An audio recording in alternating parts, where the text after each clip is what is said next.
All right. Well, thanks for joining us today. We'll talk a little bit about a different approach to the control plane than Jeff talked about in the preceding paper. He was talking about AES70, where we also acknowledge that there's a big challenge here with the control plane for media devices. And we're looking at it from a little bit different perspective. Being Ross Video, we're looking at it from more of a video perspective than perhaps the AES is. And we have a initiative called Catena that aims to make this much easier for people to discover, connect, and control devices, regardless of where they are. So, with that, we're starting this initiative within a fairly new structure within SMPTE, known as the Rapid Industry Solutions Group (RIS). So, I'd like to say this is not your grandfather's SMPTE. And the key word here is rapid. The idea here is to come up with solutions in a very timely manner, in a matter of weeks or months, not years. And we've had some good success over the last several years with this. This was maybe fortunately or unfortunately founded just before the pandemic, and it turned into a good thing to be able to get things done quickly without necessarily meeting in person very often. And this is where the Catena initiative has resided since it started a couple of years ago. And so, just again, a quick overview of the RIS OSA group. Really, we're focused on purely tackling real world, impactful use cases. So, really user driven, very much so. And looking at both things that are tactical, fixing problems today that are needing solutions, but also looking down the road 2, 3, 4, or 5 years and providing solutions for longer term projects. The real key is this is a small group, it's an agile group, it's a rapidly moving group, and so we only focus on a few projects at a time. In fact, right now we're only focusing really on 2 active projects. It allows us to give those our full attention and move quickly. And we want to be able to tackle things that we can produce results for very quickly. So, by and large, this is a virtual organization. We meet online every couple of weeks. There are regular plenary meetings, but really we maybe meet in person once a year, maybe twice a year, just when absolutely necessary. So, barrier to participation is pretty low here. And like I said, we've got a great history of tackling a lot of projects quickly and getting them done and shipped out the door in a matter of months. So again, before we dive into Catena specifically, just a few things that we've worked on in the past. If you're familiar with IMF, the Interoperable Master Format, we worked on, that was one of our first projects, is providing standardized services to deal with IMF packages. And that's actually soon to be a public CD in the SMPTE standards world. So that's a success story. We've also worked on status logging and reporting for microservices for media, and that's on its way to becoming a SMPTE standard. And then finally, a job processing architecture document that's also moved over to the SMPTE standards area. But really what we're here to talk about is Catena. And so it's really easy to encapsulate the goal of Catena in a snappy little bullet point like we've got here. So we really just want to make it as easy as possible to, you'll notice the first word here is secure. Security is absolutely paramount when it comes to this. So we want to be able to secure, connect, and operate a multi-vendor ecosystem of media processing services and microservices. We're going to come back to security over and over again. This is absolutely paramount when we're talking about media services in the cloud. If they're not secure, they're really not useful. So ultimately, we've been told, when we started working on this, we said, does it make sense to do this as a specification, a best practice, a standard? What's the best way to do this? We were told loud and clear by our customers that they would prefer this to be a standard or a set of standards, a little more carved in stone, something that they can build facilities around and know that it's not going to shift under them. And so it is a standardization of these communication methods and that's really what the focus is here. So when we talk about Catena, what are we talking about? Really at the core, we're talking about some APIs and really a protocol. And what this protocol is meant to do is, again, provide a standardized way to control devices regardless of where they are, so regardless of platform, regardless of vendor, etc. It does include things like status, alarming, and control, which is obviously critical when you're dealing with devices and services that are out there. And being intended for cloud scale things, it is optimized for scale and performance, where you have potentially hundreds or maybe thousands of services that you're controlling here. This is not like the good old days where we had a rack of devices that we were controlling. That was a kind of a finite group of things that didn't really change. In the world of the cloud, the number of services, the nature of services that you're controlling is changing virtually daily, and it's intended to scale up for that. Like I said, security is baked into its design. We'll talk a little bit about the approach that was taken for that. It is truly plug and play, so you don't have to stop everything if you're attaching a new device or a new service to your ecosystem. And it also includes, this is kind of a cool thing, UI hints. So if you're building a UI around this to discover and control devices and services throughout your facility, it includes hints for how you might represent this device in a UI. What would the control be? Would it be a radio button? Would it be a slider control? Would it be a dial? Whatever. So if some of this seems vaguely familiar, I'm assuming most of you are quite familiar with the Open Gear initiative that Ross started. It's almost coming up to 20 years ago, and it's been incredibly successful as a de facto standard in the broadcast industry. But keep in mind, and it does have over 150 partner companies working on this today. And so today this is used to control devices all around the world. There's probably, as I speak right now, tens of thousands of Open Gear messages floating through the ether. However, if you think back to 2006, none of us were thinking about media in the cloud in 2006. So it was architected really for the world in 2006, and things have evolved. And there were some things that were kind of shortcomings here that needed to be addressed as we moved to media in the cloud, and that's really where Catena came from. But we said, why throw something out that's been working perfectly fine and will continue to be working perfectly fine for a long time?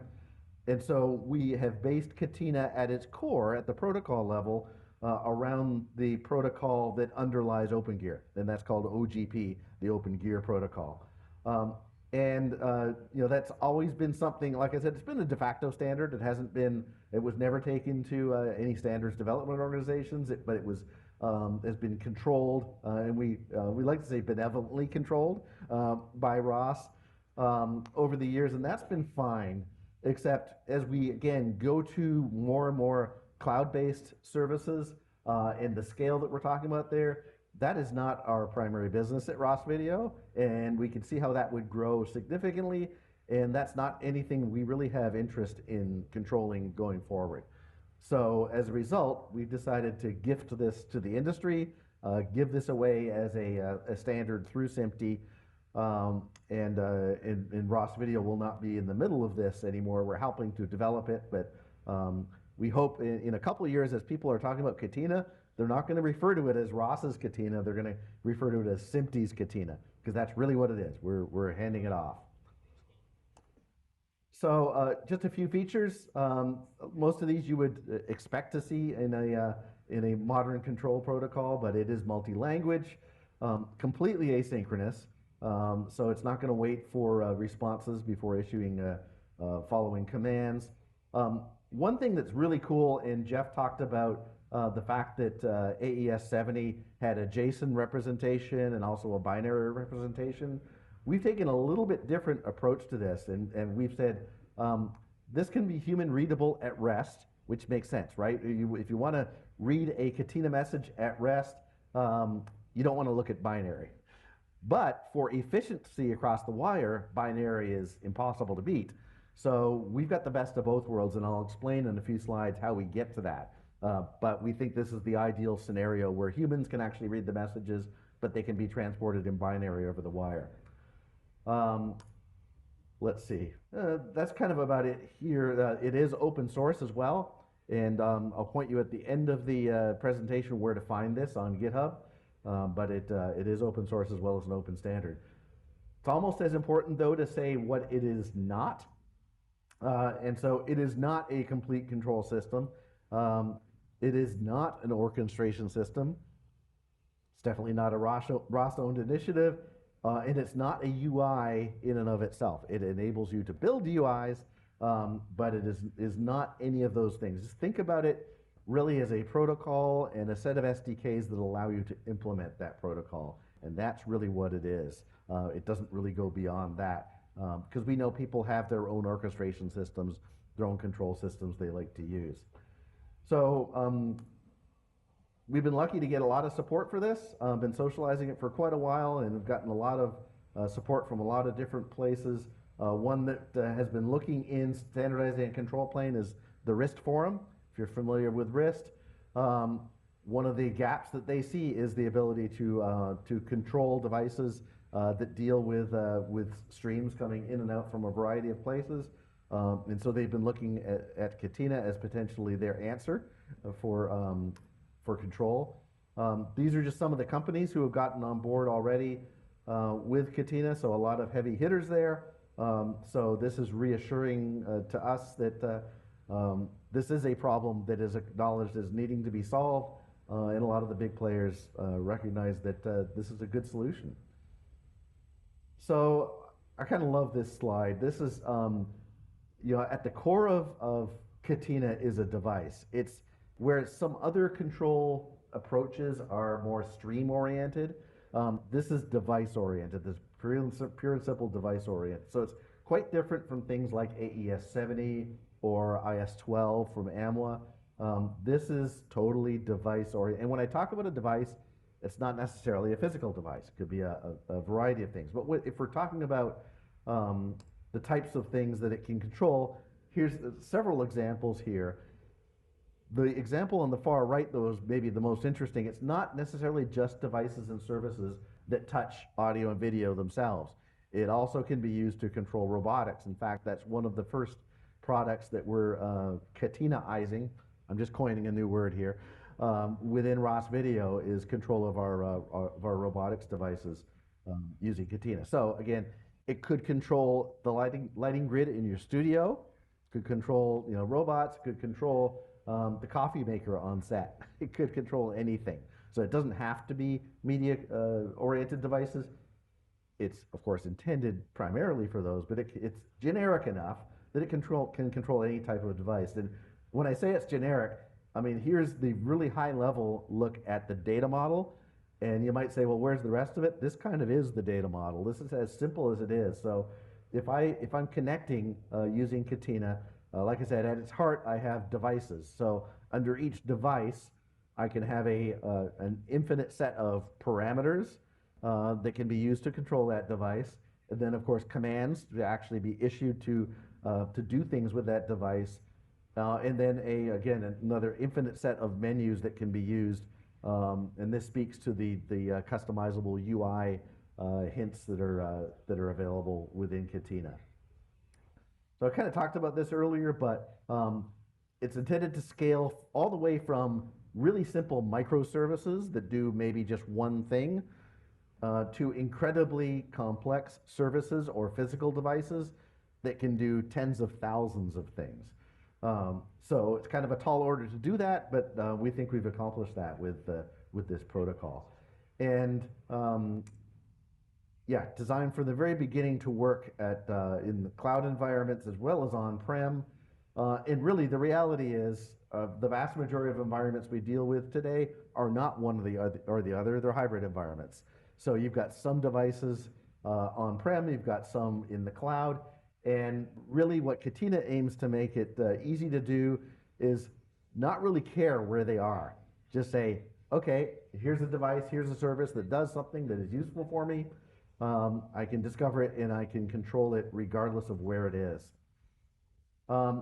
So this is kind of cool, and this contrasts a little bit with the previous session as well on how AES70 deals with transport of the messages. So how we do it in Catena, um, and like I said, we do it to support true dynamic plug and play, so you can attach devices at any point and control them. And so we have a serializer for the data. Of course, you got to have a deserializer on the end of that, and then some form of transport. And I've listed gRPC here. Hold that thought, though; it's not the only transport that we recommend. But gRPC is kind of where we started with all of this. So in terms of serializing, I mentioned serialization and deserialization. We really like protobuf, and what that allows us to do, I mentioned that you can represent Catena in binary over the wire, which is very efficient, but then also in JSON to make it human readable. And protobuf allows you to do that natively. So it's fantastic. It's very efficient in terms of really minimizing the message lengths that are sent across the wire. So yeah, we just like the efficiency of the smaller messages here combined with being human readable. And I mentioned gRPC on the previous slide. gRPC is Google's remote procedure call technology. And we really like that. There's a lot of nice things that it comes with, but we did get feedback as we started to work on this project well, what about WebSockets? Could you transport this over WebSockets? And we said, well, there's no reason why we couldn't. So, oh, sure, we'll include that. Others say, how about REST? I like to do everything using REST. There's no reason we can't do that as well. So we've become really very agnostic when it comes to transport of Catena messages. Having said that, we kind of had our start with gRPC, and we have a little bit of an internal bias toward gRPC. The fact that, and you can see the number of gRPC calls per second in the world, 10 to the power of 10. This is well proven at very, very large scale in Google Cloud. It's been open source for well over a decade now. 40,000 stars on the repo for this. We like a lot of things that this gives us. Also has baked into it a token-based authorization, and we'll talk a little more about that in a minute as well. So again, we love gRPC, REST, WebSockets, those are all fine too. So diving into security and mentioning the fact that security is absolutely paramount here, that we need to be able to be sure that the data, the commands, is all securely transported across the wire, so it's less likely to be interfered with by bad actors out there. And so the way we approach this is using zero trust tenets, which we think is absolutely the right way to deal with security of this sort of thing and systems that are at this magnitude. And so zero trust gives us a lot of really nice things. Zero trust, if you're not familiar with it, it's defined by a standard from the National Institute of Standards and Technology, NIST. SP800-207 defines zero trust. And so that's what we are using here. You might have heard of zero trust before in the context of the AMWA with its IS10 specification and OAuth 2. So we really like the way IS10 utilized OAuth 2 and SP800-207, and so we're really borrowing heavily from what they have already done there. There was no point in reinventing the wheel for that. So this is interesting, just with a little bit of a color code here. So you've got two sides of a conversation within Catena. You've got the client, and then you've got a service or device on the other side that it's talking to, much like AES70 does. And so in order to facilitate these conversations, all the stuff in blue is what you get when you download the SDK from GitHub. So you get a client connection manager, you get the equivalent on the server side, and also the dynamic device model there. So that is all the stuff that you get baked into the SDK. The rest of this is either generated or developed by people on either side of the conversation. We do also include very fine-grained access control here using so access scopes. We've defined at this point 4 different access scopes that we think cover most of the use cases that you would have. And so you can see here, you can have people in a variety of different roles. You could have maybe an intern that has very limited read-only access. But then you move across the top axis here, going through DevOps, TD, and IT folks having increasing amount of access control. And so that's totally baked into it. All right, so I kind of teased you with the fact that this is open source as well. We've been collaborating across SMPTE and Ross Video's GitHub accounts for this. And so let me just bring this up all at once here.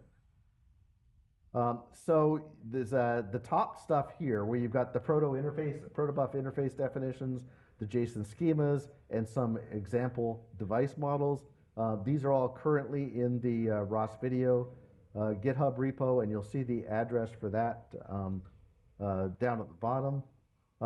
They are going to ultimately end up in the repo listed at the top, the SMPTE repo. They're not there just yet, but they will be going there. And then the SDKs are not going to be, there's no plan to standardize those. So we put those up in the Ross Video GitHub repo, and those will continue to be down there. We do have SDKs in a variety of languages available. So C++ has been the first one that we've done. Java is quite a long ways along and pretty much done as well.